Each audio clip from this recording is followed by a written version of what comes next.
Chair now recognizes Mr. Biggs from Arizona. Thank you, Governor Reynolds and Mr. Schatz. Thanks for being here.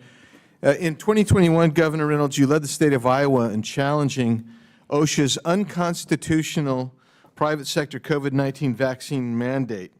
Mr. Chairman, I ask unanimous consent that the filed lawsuit by Governor Reynolds and Governor Reynolds' November 5th, 2021 press release be entered into the record. Without objection, so ordered. Thank you. In that suit, Iowa, Arizona, my state, and 9 other states argued that the federal government lacks the constitutional authority under its enumerated powers to issue this mandate, and its attempt to do so unconstitutionally infringes on the state powers expressly reserved by the 10th Amendment. That's what the lawsuit said, Governor, and I agree with that. And guess who else agreed with it? The courts agreed with it. And it was the same vaccine mandate that led me to introduce my legislation, which is pending. It's called NOSHA, which would return to the states the authority to regulate workplace health and safety.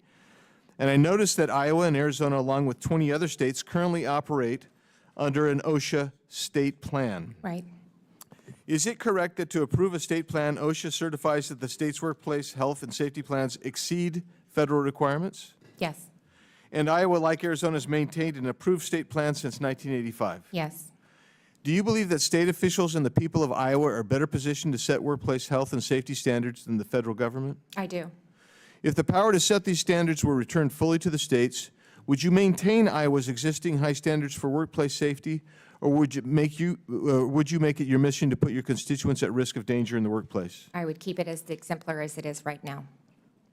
Thank you. Let's go to a different topic, kind of where you've been when my colleague wouldn't let you answer questions, but we'll try to get there here. So our nation's $36 trillion in debt with a structural deficit. That's a structural deficit, not a cyclical deficit, of $2 trillion each year, and it's rising. Just last year, for the first time, payments on interest on our debt alone eclipsed our defense budget. Meanwhile, we're losing hundreds of billions of dollars annually to waste, fraud, abuse, improper payments, etc. Mr. Schatz, thanks for your testimony today. If you're tasked with stopping taxpayers from being defrauded in transfer payment programs, could that be accomplished without a thorough review of how the federal government actually sends money out the door? Absolutely not. In order to determine how the money is being spent, somebody has to see what it looks like. And that's been a big problem for a long time, is no one's looked at it. They just make the payments, and they don't prevent it from being wasted when it goes out of the door.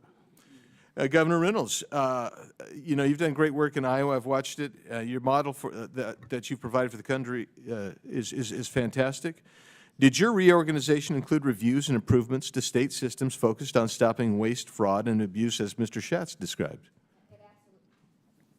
It absolutely did. And with the realignment and the visibility, as I said earlier, that I now have into each agency, it gives us even more opportunities to continue to refine and make our systems better. You know, it's not a matter of, there's money in the system. We're just not using it efficiently and effectively. And there's no accountability, there's no transparency. And this has allowed us to bring that to the forefront. Right. And so I'm going to ask you, Governor Reynolds, and then you, Mr. Schatz, to respond to this. When you get an opportunity to look at line-by-line budgeting, where the expenses go, that allows you to make adjustments to what is really critical on fraud, waste, duplicative programs, et cetera. Yeah, especially the duplicate and the fraud. It allows us to review them line by line and make decisions accordingly. Yeah. Mr. Schatz. That's correct. In fact, the federal government does not have anything online where taxpayers can see exactly how every penny is being spent. Ohio has an Ohio checkbook. You can look it up online. There are so many things that are not done here the way they're done, not just in the private sector, but along the states. And I know there have been efforts to modernize technology with 80% of the IT being legacy systems. Government is far behind in providing the transparency taxpayers need. That's part of what they're trying to do. Yeah, so I'm actually baffled that instead of cheering the administration's efforts to conduct a thorough and necessary review of the systems, they're receiving, you know, these doomsday scenarios, these statements that they want to stop it. And I don't know why you want to stop it. I mean, in my home state of Arizona, we actually do the same thing. You can go online and you can see a line by line. I asked for a line by line, one single agency. I just wanted one agency. Can you give me a line by line budget to look at. They brought me 2 books like this, and none of them were line by line.